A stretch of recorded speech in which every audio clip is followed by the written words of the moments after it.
2024년 한 해 우리 첨단 계라시 교회는 종말 신앙으로 승리하는 교회라는 표어로 행진하려고 합니다. 제가 지난주에 설교했듯이 성경이 말하고 있는 종말이라는 것은 마지막 어느 한 때만을 말하는 것이 아니라 예수님의 초림부터 재림까지의 전 기간을 종말이라고 말하는 것을 살펴보았습니다. 그러니까 종말이라는 것은 시간적인 개념이 아니라 순서적인 개념입니다. 창조, 타락, 구원, 종말. 성경은 이미 창조, 타락, 구원이 이루어졌고 이제는 종말만 남겨두고 있는 것입니다. 이 종말의 특징은 이미와 아직입니다. 우리가 이미 구원받았지만 아직 완성되지 않았다라는 것이 종말 시대의 특징입니다. 이제 이 종말은 언제 마치게 되느냐? 예수님의 초림으로부터 시작되었고 예수님의 재림이 있어야만 이 종말이 맞춰지게 된다라는 것입니다. 그런데 많은 이단들이 자기들만 특정한 시간을 안다라고 주장합니다. 우리가 이러이러하게 계산을 해보니 이 날이 마지막 날이다 라고 이야기를 하거나, 혹은 신천지 같은 경우는 요한계시록이 자기들의 출현을 예고하고 있다, 예언하고 있다 라고 주장합니다. 그들의 주장에 따르면 요한계시록은 1984년 3월 14일 날 설립된 이 신천지의 출현을 요한계시록이 보여주고 있으며, 지금 과천이라는 곳을 약속의 땅이라고 말하며 그곳을 신성시하는 이런 일을 하고 있습니다. 이런 황당무계한 주장은 모두 잘못된 종말론에서 오는 것이다 라는 것을 우리는 확인하게 됩니다. 사랑하는 성도님들, 2024년 요한계시록을 함께 읽어가고 요한계시록을 함께 필사해 가려고 합니다. 여러분들 많이 참여해 주시기 바랍니다. 제가 노트를 가져왔는데요, 제가 작년에 한번 써봤습니다. 이게 얼마나 힘든지. 요한계시록 별로 길지 않습니다, 여러분. 노트 한 권 하고요, 살짝 더 나오더라고요. 그래서 이제 저희가 이걸 나눠드릴 건데요, 제가 지금 쓰고 있습니다, 이미. 그래서 글씨는 안 보이시겠지만 열심히 쓰고 있습니다. 여러분들도 요한계시록을 읽고 요한계시록을 쓰고 요한계시록을 듣고 요한계시록을 공부할 수 있기를 주님의 이름으로 축원드립니다. 그렇게 해야 합니다. 그래야만 이단들의 속임수에 넘어가지 않는 것입니다. 기존 교회와 성도님들이 왜 이단에 자꾸 빠지게 되는 것입니까? 무지해서 그렇습니다. 요한계시록을 몰라요, 우리가. 요한계시록을 일단 목사들이 잘 설교하지 않습니다. 요한계시록 설교를 들어보면 대부분 7교회 이야기와 그리고 22장에서 다시 오실 예수님, 그 이야기하고 끝내버려요. 중간을 잘 설교하지 않습니다. 그런데 이단들은 주로 요한계시록만 무장을 해서 옵니다. 그러니까 같이 대화를 하면 이 대화가 분별력 있게 진행되지가 않는 것입니다. 저는 성경 읽는 것을 길을 다니는 것에 많이 비유하곤 하는데요, 여러분이 자주 다니는 길이 있다면 그 길을 외우려고 하지 않아도 어떤 가게가 어디 있는지를 알 수 있을 것입니다. 우리는 왜 요한계시록을 모릅니까? 요한계시록이라는 길을 다녀본 적이 없어서 그렇습니다. 괜히 요한계시록을 읽으면 안 될 것 같고 이해도 못할 것 같고 무섭기만 하고, 이 요한계시록은 안 읽고 우리가 익숙한 성경들, 그냥 시편 읽고 그 다음에 창세기 읽고 그 다음에 마태, 마가, 누가, 요한 이런 식으로 읽고 혹은 바울서신 읽고 성경의 다른 부분들은 읽지 않기 때문에 우리가 성경에 대해서 무지한 것입니다. 그러나 사랑하는 성도님들, 요한계시록은 다른 성경 65권과 마찬가지로 우리가 읽어야 되며 이해할 수 있는 줄로 믿습니다. 그런데 이 요한계시록을 접근하려고 할 때 우리를 막는 두 가지가 있어요. 이 두 가지가 무엇이냐? 이 두 가지의 오해인데요, 이 오해들이 요한계시록에 접근하는 것을 막아요. 첫 번째 오해는 무엇이냐면 요한계시록은 너무 어렵다는 것입니다. 너무 어려워서 이거는 몇몇 학자들만 연구할 수 있지 함부로 목회자가 연구하거나 함부로 성도가 연구하면 안 된다라는 식으로 주장하는 것입니다. 요한계시록을 접해보면 어려운 게 사실입니다. 왜냐하면 이상한 상징들, 숫자들, 이미지들 막 나오거든요. 그러면 도대체 이게 무슨 말인가? 도대체 짐승은 뭔가? 뿔은 뭔가? 막 머리가 아파요. 그러니까 나 함부로 요한계시록 해석하다가 잘못될 수도 있겠어, 이러면서 요한계시록은 어려우니까 손대지 말아야 해, 이런 마음을 우리가 갖고 있을 수 있다는 것입니다. 그러나 사랑하는 성도님들, 요한계시록은 쉽습니다. 우리 옆에 분들하고 한번 인사하겠습니다. 요한계시록은 쉽습니다. 네, 쉽습니다. 왜 그런가요? 요한계시록을 하나님께서 우리에게 주신 것은 감추시려는 목적입니까? 아니면 드러내시려는 목적입니까? 드러내시려는 목적이에요. 그게 1장 1절에 아주 명확하게 나와 있습니다. 요한계시록 1장 1절 말씀 같이 읽도록 하겠습니다. 시작. 예수 그리스도의 계시라. 이는 하나님이 그에게 주사 반드시 속히 일어날 일들을 그 종들에게 보이시려고 그의 천사를 그 종 요한에게 보내어 알게 하신 것이라. 아멘. 아멘.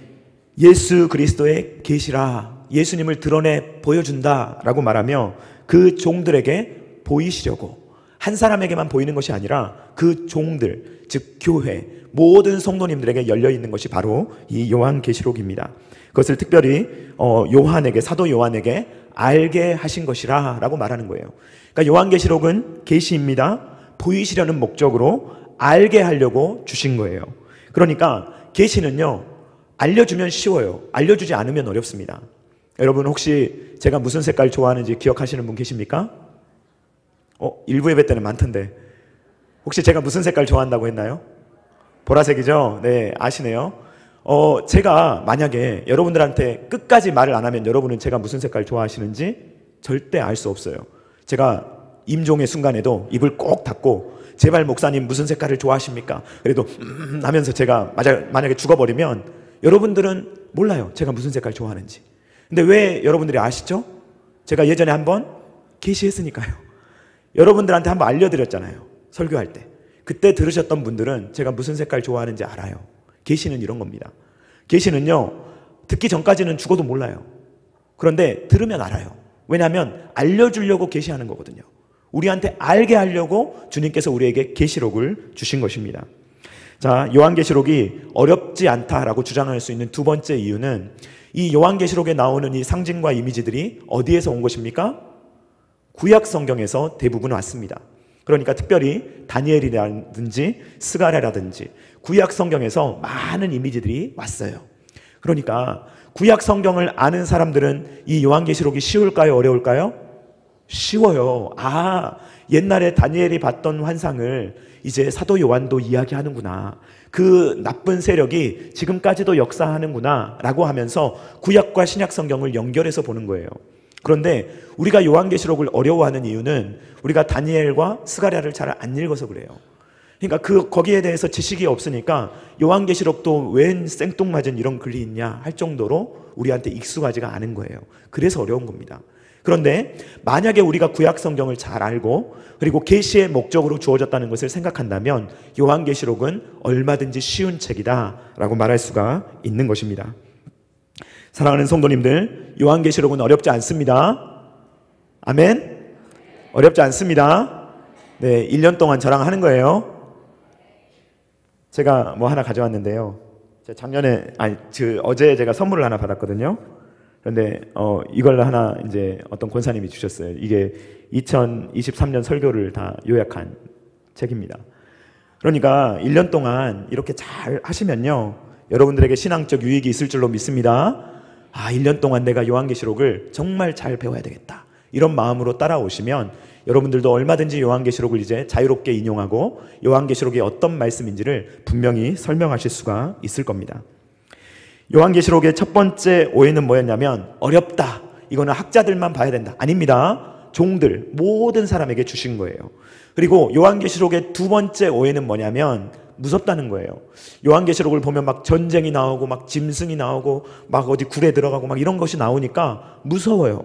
그런데 이러한 전투 장면들, 이러한 것은 신자들을 향한 것입니까? 아니면 불신자들을 향한 것입니까?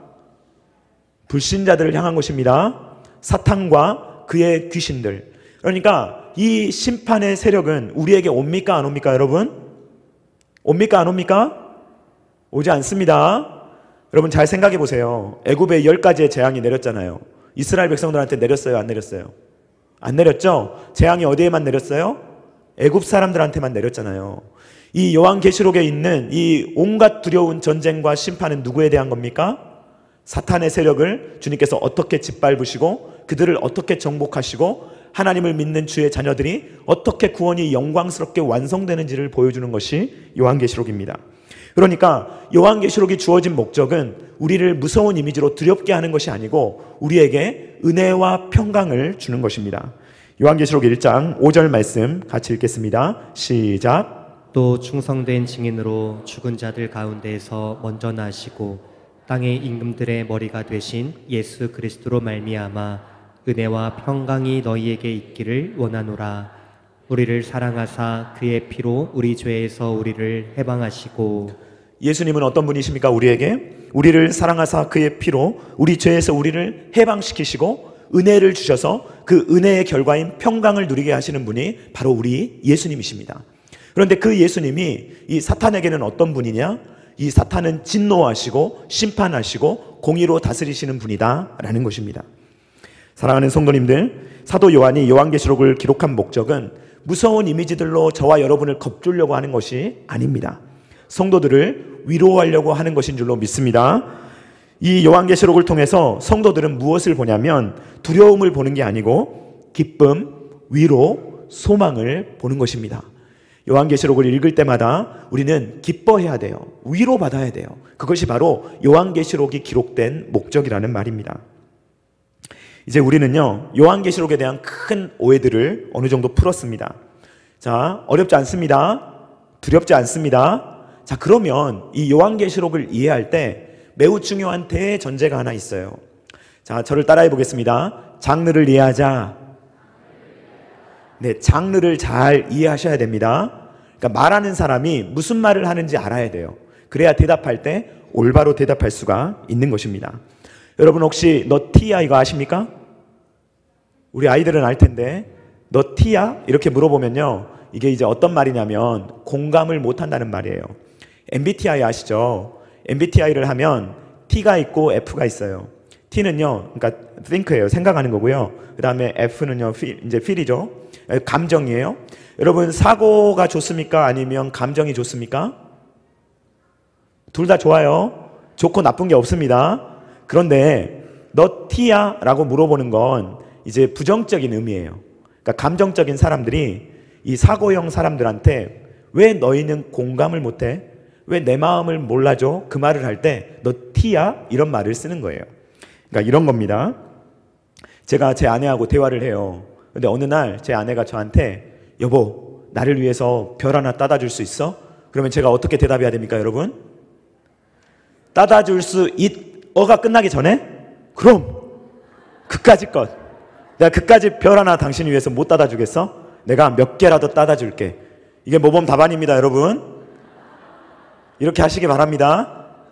그런데 이제 그 T는요, 아이 사람 쓸데없는 소리 한다고 이러면서 이제 뭐라고 하냐면요, 로켓 하나에 얼마인 줄 알아? 그거 일론 머스크가 아무리 싸게 한다고 해도 그 우주에 한번 가려면 돈이 얼마나 많이 드는데 내가 그거 할 수 있겠어? 그리고 나 언제 내가 나사에 가서 우주인 훈련 받고 내가 언제 별에 가? 그리고 내가 별을 함부로 가져오면 그 도둑질 아니야? 윤리적으로 문제 있는 거 아니야? 이런 식으로 사고를 하면 여러분 대화가 됩니까? 안 됩니까? 고구마 먹은 거 같죠? 예, 호박 고구마 같죠? 막. 그러니까 대화가 통해야 되는데 이 사람이 공감해 주기를 바래서 말을 했는데 나는 막 그렇게 과학적으로 접근하면 안 돼요. 자, 이게 제 아내가 원했던 것은요, 그냥 제 사랑을 확인하는 거예요. 그냥 남편이 나를 사랑하는구나, 이 정도까지 말해줄 정도로 나를 사랑하는구나, 그걸 확인하려고 하는 거예요. 그러니까 그 말을 해주면 돼요. 어려운 일이 아닙니다. 여러분 거짓말 아닙니다. 제가 목사인데 막 거짓말하고 다니는 거 아니에요. 거짓말 아니에요. 별을 따다 준다는 것은요, 과학적으로 제가 따다 준다는 말이 아니에요. 그렇죠? 네, 장르가 이해가 되십니까? 장르를 이해하셔야 됩니다. 자, 어떤 책을 읽을 때는요, 그 책의 장르를 알아야 돼요. 그러니까 시집을 읽는데 만약에 과학적으로 읽는다 그러면요, 그 책을 못 읽어요. 예를 들면 이런 시가 있습니다. 김동명 시인의 내 마음은 호수요. 자, 한번 같이 읽어볼까요? 시작. 내 마음은 호수요, 그대 노저오. 아름다운 시죠? 그런데 이제 T는 뭐라 하겠어요? 무슨 마음이 호수입니까? 사람이 어떻게 호수입니까? 사람은 마음이 이렇게 작은데 어떻게 넓은 호수라고 할 수가 있습니까? 막 이렇게 따지면요, 대화가 된다 안 된다? 대화가 안 된다. 네. 성경을 읽다 보면 시가 나옵니까? 안 나옵니까? 나옵니다. 그러면 성경에서 시가 나오면 시는 뭘로 읽어야 돼요? 시로 읽어야 됩니다. 역사가 나오면 뭘로 읽어야 돼요? 역사로 읽어야 됩니다. 비유가 나오면 뭘로 읽어야 돼요? 비유로 읽어야 돼요. 자, 예를 들면 이런 구절이 있어요. 아가서 4장 1절 말씀 같이 읽어보겠습니다. 시작. 내 사랑 너는 어여쁘고도 어여쁘다. 너울 속에 있는 내 눈이 비둘기 같고 내 머리털은 길르앗 산기슭에 두은 염소떼 같구나. 아멘. 여러분 한번 그림을 그려보십시오. 눈이 비둘기예요. 이건 머리카락이 양떼예요. 예뻐요? 이 말이 그 말이에요? 아니죠. 그냥 예쁘다는 말이에요. 그냥 예쁘다는 말을 눈은 비둘기 같고 그 다음에 머리카락은 막 양떼 같구나 이렇게 이야기하는데 티는 뭐라고 하냐면 눈이 비둘기라고 얼마나 끔찍한지 머리카락이 막 양털이면 어휴 더럽다 막 이렇게 생각할 수 있잖아요. 그런 말이 아니라는 거예요. 또 어떤 분은 이렇게 해석을 해요. 자, 시편 113편 3절 말씀 같이 읽어보도록 하겠습니다. 시작. 해 돋는 데에서부터 해 지는 데까지 여호와의 이름이 찬양을 받으시리로다. 아멘. 자, 여러분 시잖아요. 그런데 이거를요. 자, 태양이 움직입니까? 안 움직입니까? 여러분 태양이 움직여요? 안 움직여요? 태양이 움직이는 게 아니고 뭐가 움직여요? 지구가 움직이죠. 이 시를 보면서 봐봐. 교회는 이렇게 천동설을 믿으니까 이 과학적 지식이 없으니까 아무 말이나 하잖아. 이런 식이에요. 여러분 이 말이 과학을 말하려고 하는 거예요? 아니죠. 이런 말 하나 가지고 성경이 잘못됐다 이렇게 말하면 되겠습니까? 시예요. 이거는 시예요. 그때 당시에 그런 표현을 썼어요. 아주 넓은 나라를 다스린다라고 말할 때 그냥 과학적으로 보이는 어떤 현상을 시적으로 표현한 거예요. 해가 돋는 데서부터 지는 데까지. 그러니까 우리가 대영제국 예전에 말할 때 해가 지지 않는 나라, 우리 과학적으로 다 틀린 겁니까? 해가 서쪽에서 뜨겠네. 그런 말 쓰는 사람은 과학을 모르는 사람입니까? 아니죠. 그런 말이 아니라 표현이에요. 표현. 그러니까 성경이 말하는 어떤 표현을 말하면 우리도 그 저자의 의도에 따라 성경을 읽어야 하는 것입니다. 자, 그러면 어떤 분들은 저한테 이렇게 말할 수 있어요. 그럼 목사님, 그러면 성경은 진짜가 아닌 부분들도 있겠네요? 성경은 문학책인가요? 그냥 시인가요? 이렇게 말할 수가 있는데 그렇지는 않습니다. 성경의 내용은 다 사실이에요. 그런데 그 사실을 묘사할 때 시적 표현이 들어가는 부분이 있는 거예요. 예를 들어서 이스라엘 백성들을 독수리 날개로 업어서 구원했다. 이 말은 하나님께서 독수리를 다 보내가지고 독수리 위에 타락을 해서 이스라엘 백성들을 이동시킨 겁니까?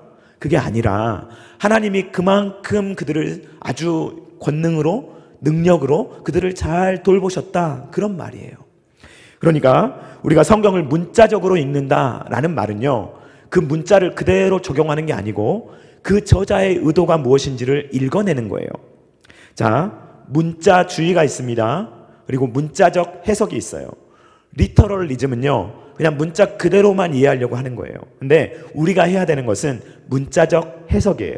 리터럴 인터프리테이션을 해야 돼요. 이게 어떤 건지 말씀을 드릴게요. 자, 문자주의의 예를 한번 들어보겠습니다. 잠언 23장 13절 말씀 같이 읽겠습니다. 시작. 아이를 훈계하지 아니하려고 하지 말라. 채찍으로 그를 때릴지라도 그가 죽지 아니하리라. 아멘. 자, 문자적으로 해석하면 어떻습니까? 아이를 채찍으로 때리면 아이가 죽습니까? 안 죽습니까? 죽어요? 안 죽어요? 채찍으로 그를 때릴지라도 죽지 아니하리라. 그러면 문자적으로 해석하는 사람은요, 애는 때려도 돼. 채찍으로 때려도 안 죽는다고 성경이 말하고 있어. 이렇게 해석하면 문자주의예요. 여러분 그렇게 해석하면 안 됩니다. 그렇게 해석하면 안 되고 이 말이 하려는 의도를 파악해야죠. 이것은 지금 우리에게 교훈을 주려고 하는 것이지 어떤 과학적인 사실을 말하려고 하는 게 아니에요. 아이를 때려봤더니 채찍을 맞아서는 아이가 안 죽더라. 그런 말을 하려고 하는 게 전혀 아닙니다. 그러니까 자, 우리가 성경을 읽을 때 어떻게 읽어야 되냐면 시는 뭘로 읽어야 돼요? 시로, 역사는 역사로, 비유는 그렇게만 읽으시면 됩니다. 그러면요, 이단에 안 빠져요. 이단에 빠지는 이유는요, 이걸 섞어요. 비유인데 역사로 해석하고요, 역사인데 비유로 해석해요. 예를 들면 이런 겁니다. 창세기 3장 1절 말씀 우리 한번 같이 읽어보도록 하겠습니다. 시작. 그런데 뱀은 여호와 하나님이 지으신 들짐승 중에 가장 간교하니라.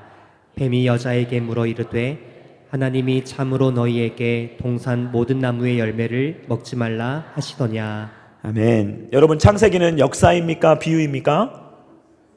역사입니다. 태초에 하나님이 천지를 창조하셨느니라. 이건 역사예요. 이게 비유면요, 성경은 믿을 게 못 돼요. 성경은 창세기는 역사를 말하고 있어요. 그러니까 역사로 믿어야 돼요. 그런데 신천지는요, 일단 진화론을 믿거든요. 그래서 아담이 첫째 사람이 아니라고 가르쳐요.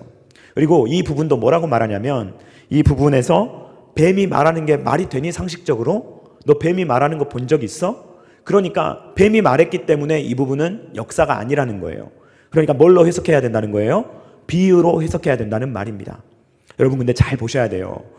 아담이 만약에 비유면 둘째 아담도 뭐겠어요? 둘째 아담도 뭐겠어요? 비유예요. 만약에 아담의 역사가 비유의 역사면 예수님의 십자가와 부활의 역사도 다 비유예요. 사실이 아니에요. 그러면 여기에 능력이 있겠어요? 없겠어요? 능력이 없어요. 그런데 자기들 마음대로 잘라서 이리저리 갖다 붙여서 해석을 하는 거예요. 그래서 역사로 봐야 되는데 비유로 해석하고, 비유로 해석해야 될 걸 역사로 끌어오는 거예요. 이게 신천지가 가장 많이 섞어 쓰는 방법입니다. 여러분 장르만 알아도 이단에 안 빠집니다. 장르를 이해하시기 바랍니다. 장르를 이해해야 돼요. 자, 그래서 요한계시록의 장르는 무엇인가? 사도 요한이 알려줍니다. 우리에게 친절하게. 자, 이 요한계시록이 어떤 장르인지 한번 살펴보겠습니다. 자, 한번 따라해 보겠습니다. 일단 요한계시록은 자, 계시입니다. 자, 한번 따라해 보겠습니다. 계시. 자, 요한계시록은 계시입니다. 자, 요한계시록 1장 1절 말씀 다시 읽겠습니다. 시작. 예수 그리스도의 계시라. 이는 하나님이 그에게 주사 반드시 속히 일어날 일들을 그 종들에게 보이시려고 그의 천사를 그 종 요한에게 보내어 알게 하신 것이라. 아멘. 예수 그리스도의 계시라. 이것은요, 예수님이 주셨다라는 말도 되고 예수님에 대한 계시다라는 말도 돼요. 두 가지 말 다 됩니다. 그러니까 이 계시는 누구에 대한 거예요? 이만희에 대한 게 아니고 누구에 대한 거예요? 예수님에 대한 겁니다. 예수님의 계시예요. 근데 이 계시는요, 두 가지 의미가 있어요. 하나는 넓은 의미, 하나는 좁은 의미가 있습니다. 넓은 의미는 뭐냐면요, 아까 제가 말씀드렸던 열어서 보여준다는 의미예요. 그러니까 제가 아까 색깔을 제가 계시했었죠. 그 말처럼 예수님께서 열어서 보여주셨다. 예수님에 대해서 열어서 보여준 것이 예수님의 계시예요. 그런데 한 가지 더 있습니다. 그건 뭐냐면 이 유대인들이 쓰는 어떤 문학적 그 형식이 있어요.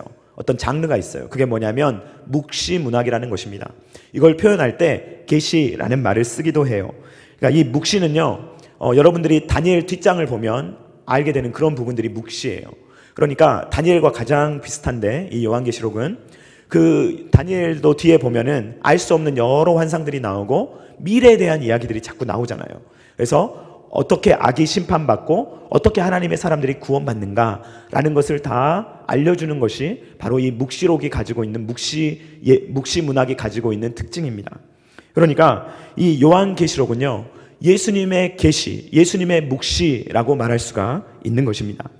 그러니까 이 요한계시록은요, 1960년대 유재열의 장막 성전 때문에 그 요한계시록이 이걸 기록했다든지 아니면 80년대에 등장한 신천지를 위해서 기록된 게 전혀 아니라는 말입니다. 요한계시록은 예수님의 계시입니다. 그러면 누구 중심으로 읽어야 됩니까? 예수님 중심으로 읽어야 될 줄로 믿습니다. 그래야 우리가 바로 읽는 거예요. 아, 요한계시록은 계시구나. 누구에 대해서 계시예요? 예수님에 대한 계시구나. 예수님이 주시기도 하셨지만 그 계시의 내용이 예수님이구나. 그러면 요한계시록을 읽으면 내가 예수님을 더 잘 알 수 있겠구나 라고 보시면 됩니다. 자, 두 번째 따라해 보겠습니다. 예언서. 요한계시록은 예언서입니다. 요한계시록 1장 3절 말씀 같이 읽겠습니다. 시작. 이 예언의 말씀을 읽는 자와 듣는 자와 그 가운데 기록한 것을 지키는 자는 복이 있나니 때가 가까움이라. 아멘. 예수 그리스도의 계시인 이 요한계시록이 바로 예언의 말씀이다 라고 말하는데, 성경에서 말하는 예언이라는 것은요, 미래일만 말하는 게 아니에요. 우리가 월드컵 할 때 문어 집어넣어가지고 누가 이길지 점치는 그런 게 아니라고요. 이 미래를 이야기하긴 하지만, 그렇지만 이 예언자들이 주로 했던 말씀을 읽어보면 미래만 말하지 않고 사실 중심은 현재에 있어요. 현재를 잘 살아야 한다라는 이야기를 하려고 과거를 끌어옵니다. 그 과거에 하나님이 어떻게 역사하셨나, 너희한테 얼마나 잘해주셨는데 너희가 지금 이러냐, 미래에 너희가 이렇게 하면 이렇게 벌받을 거야. 이 이야기가 과거, 현재, 미래가 다 들어있는 것이 예언입니다. 그러니까 요한계시록은 여러분 미래를 위한 책입니까? 아니면 과거, 현재, 미래의 책입니까? 과거, 현재, 미래 책이에요. 요한계시록에는 과거도 들어있고 현재도 들어있고 미래도 들어있어요. 그런데 요한계시록을 미래로만 해석하니까 문제가 생기는 거예요. 아, 이런 일이 언젠가 일어나야 될 텐데 이런 일이 아직 안 일어난 것 같은데 하면 문제가 생기는 것입니다. 어떤 게 과거냐, 어떤 게 현재냐, 어떤 게 미래냐, 이것을 구분하셔서 읽으셔야 하는 것입니다. 자, 세 번째로 요한계시록은 편지입니다. 한번 따라해 보겠습니다. 편지. 네, 계시, 예언, 편지예요. 자, 요한계시록 1장 4절 말씀 같이 읽겠습니다. 시작. 요한은 아시아에 있는 7 교회에 편지하노니 이제도 계시고 전에도 계셨고 장차 오실 이와 그의 보좌 앞에 있는 7 영과. 자, 여러분, 사도 요한이 글을 쓰면서 뭐라고 밝히고 있습니까? 편지라고 밝히고 있죠. 그런데 신천지는 이것을 진짜 편지로 보지 않아요. 그러니까 장르를 다 막 자기들 마음대로 섞어버리는 것입니다. 그런데 이것은 7 교회에 편지한다고 명확하게 되어 있습니다. 그러니까 요한계시록을 뭘로 읽으셔야 돼요? 편지로 읽으셔야 합니다. 요한계시록을 읽어보면요, 전형적인 편지의 형식이 나와요. 요한계시록 1장 5절 상반절 말씀 같이 읽겠습니다. 시작. 또 충성된 증인으로 죽은 자들 가운데에서 먼저 나시고 땅의 임금들의 머리가 되신 예수 그리스도로 말미암아 은혜와 평강이 너희에게 있기를 원하노라. 아멘. 은혜와 평강이 너희에게 있기를 원하노라 라는 것은요, 다른 서신서에서도 많이 등장하는 전형적인 편지 구절입니다. 그러니까 사도 요한은요, 이 편지를, 이 계시이기도 하고 예언이기도 한 이 요한계시록이라는 편지를 교회들에게 보내는 거예요. 7 교회에게 보내지만 저와 여러분들에게 보내는 거예요. 그때 당시에 소아시아의 7 교회에게 보냈지만 오늘날 교회들에게 보내는 편지라는 것입니다. 첨단 게라시 교회는 신학교도 아니고 여러분들은 신학생도 아닌데 왜 제가 이것을 여러분들에게 설교하고 있는 것입니까? 이런 간단한 내용 하나를 모르기 때문에 이단에 빠지는 거예요. 역사를, 비유를 막 뒤섞어 버려도 모르는 거예요. 그래서 진짜 그러네? 그 잘라놓은 말씀만 따라가다 보니까 성경을 제대로 해석하지 못하는 것입니다. 사랑하는 성도님들, 성경 해석을 할 수 있는 실력을 갖추시기를 주님의 이름으로 축원드립니다. 장르만 생각하셔도 돼요. 아, 이게 진짜 역사인가? 이것은 비유인가? 이것은 시인가? 이런 것만 구분하셔도 돼요. 그래도 그렇게 하면 성경을 우리가 읽을 수가 있습니다. 그런데 우리는 이제까지 막 요한계시록을 어렵다 생각하고 두렵다고 생각하고 멀리 해왔거든요. 그러지 마시고 성경을 많이 읽으시고 많이 쓰시고 많이 공부하실 수 있기를 주님의 이름으로 축원드립니다. 이 요한계시록은요, 예수님에 대한 계시예요. 예수님의 예언이에요. 그리고 예수님의 편지입니다. 러브레터예요. 그러니까 요한계시록을 읽으면 어떻게 되냐면요, 우리가 예수님을 더 잘 알게 되고요, 예수님을 더 많이 사랑하게 되고요, 예수님과 더 친밀하게 교제할 수 있다는 것입니다. 사랑하는 성도님들, 요한계시록을 많이 읽으시고 예수님과의 이 친밀한 교제 아름답게 이루어 가시며 이 요한계시록이 계시다, 예언이다, 편지다 라는 사실을 잊지 마시기를 주님의 이름으로 축원드립니다. 우리 다 같이 찬양하도록 하겠습니다. 말씀 앞에서.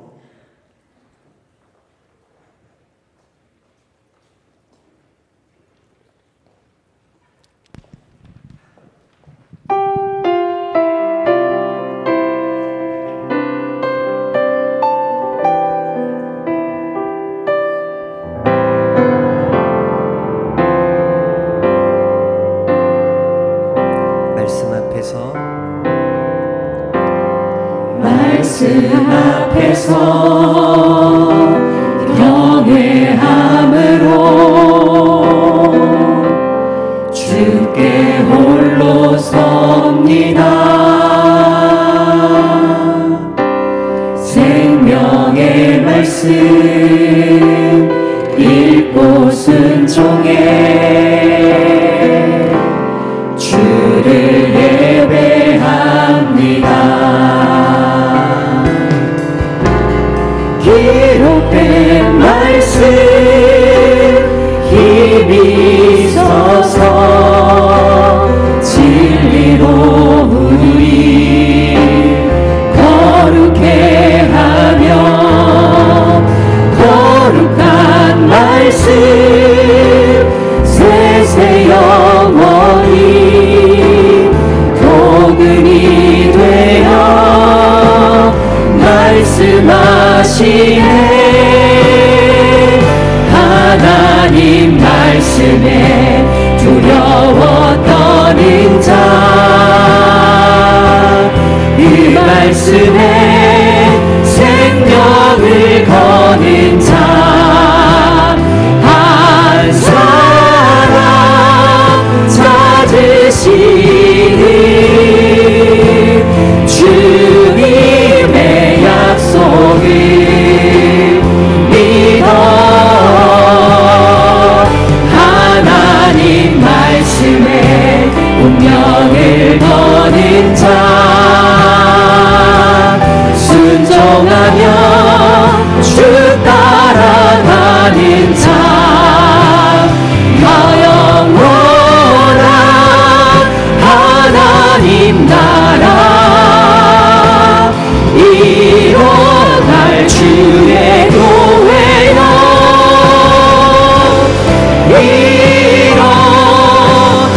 주의 말씀에 하나님 말씀에 두려웠던 인자 순종하며 주 따라가는 자 영원한 하나님 나라 이뤄갈 주의 교회여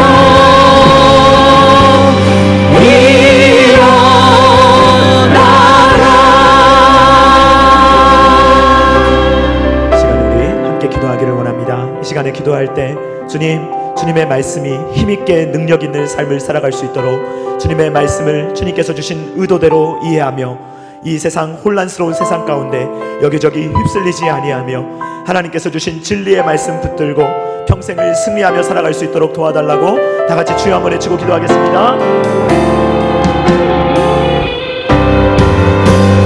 하나님 말씀에 두려웠던 인자 그 말씀에 생명을 거는 자 한 사람 찾으시니 주님의 약속을 믿어 하나님 말씀에 운명을 거는 자 순종하며 주 따라가는 자 영원한 하나님 나라 이뤄갈 주의 교회여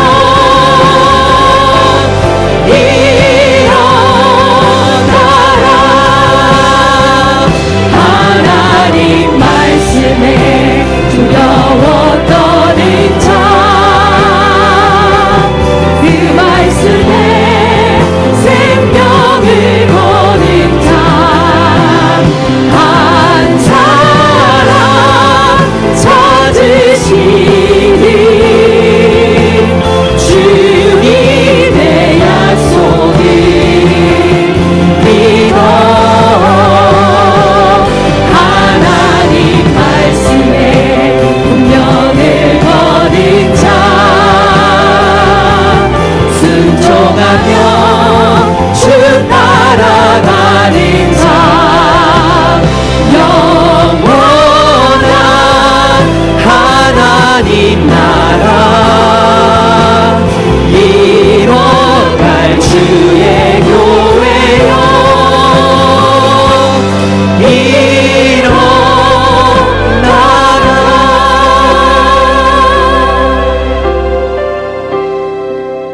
사랑이 많으신 하나님 아버지 감사를 드립니다. 2023년 한 해 동안 하나님이 언약의 하나님이심을 우리로 하여금 보게 하시고 그 언약의 하나님으로 말미암아 시작된 이 종말의 시기에 주님께서 우리를 승리하게 하심을 바라보게 하시니 감사를 드립니다. 주님, 우리가 다시 오실 예수님을 기다릴 때 주님, 우리가 두려워하는 것이 아니라 다시 오실 예수님을 정말로 갈망하며 기대하며 주님 오실 날을 준비하며 살아갈 수 있는 참된 종말 신앙을 가진 자들이 될 수 있도록 아버지 하나님 도와주시옵소서. 주님, 요한계시록이 주님 너무나도 많은 이단들에 의해서 잘못 사용되고 있습니다.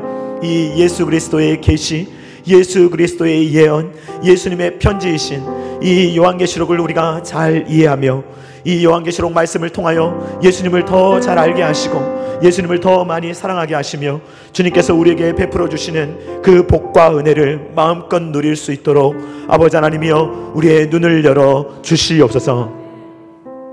이제는 우리 구주 예수 그리스도의 십자가의 무한하신 은혜와 독생자 아들을 아낌없이 내어주신 성부 하나님의 사랑하심과 성령 하나님의 감동, 감화, 역사, 교통하심이 요한계시록을 대할 때 마냥 어려워하거나 두려워하지 않고 이 말씀도 하나님께서 주셨다는 것을 기억하며 66권의 말씀을 다 읽으며 이해하며 믿으며 그 말씀에 생명을 걸고 살아가기를 원하는 사랑하는 모든 주의 자녀들의 머리 위에와 각 가정과 주님께서 피로 값주고 사신 첨단 계라시교회 위에와 조국과 세계 열방 가운데 이제로부터 영원토록 함께 있기를 간절히 축원하옵나이다. 아멘.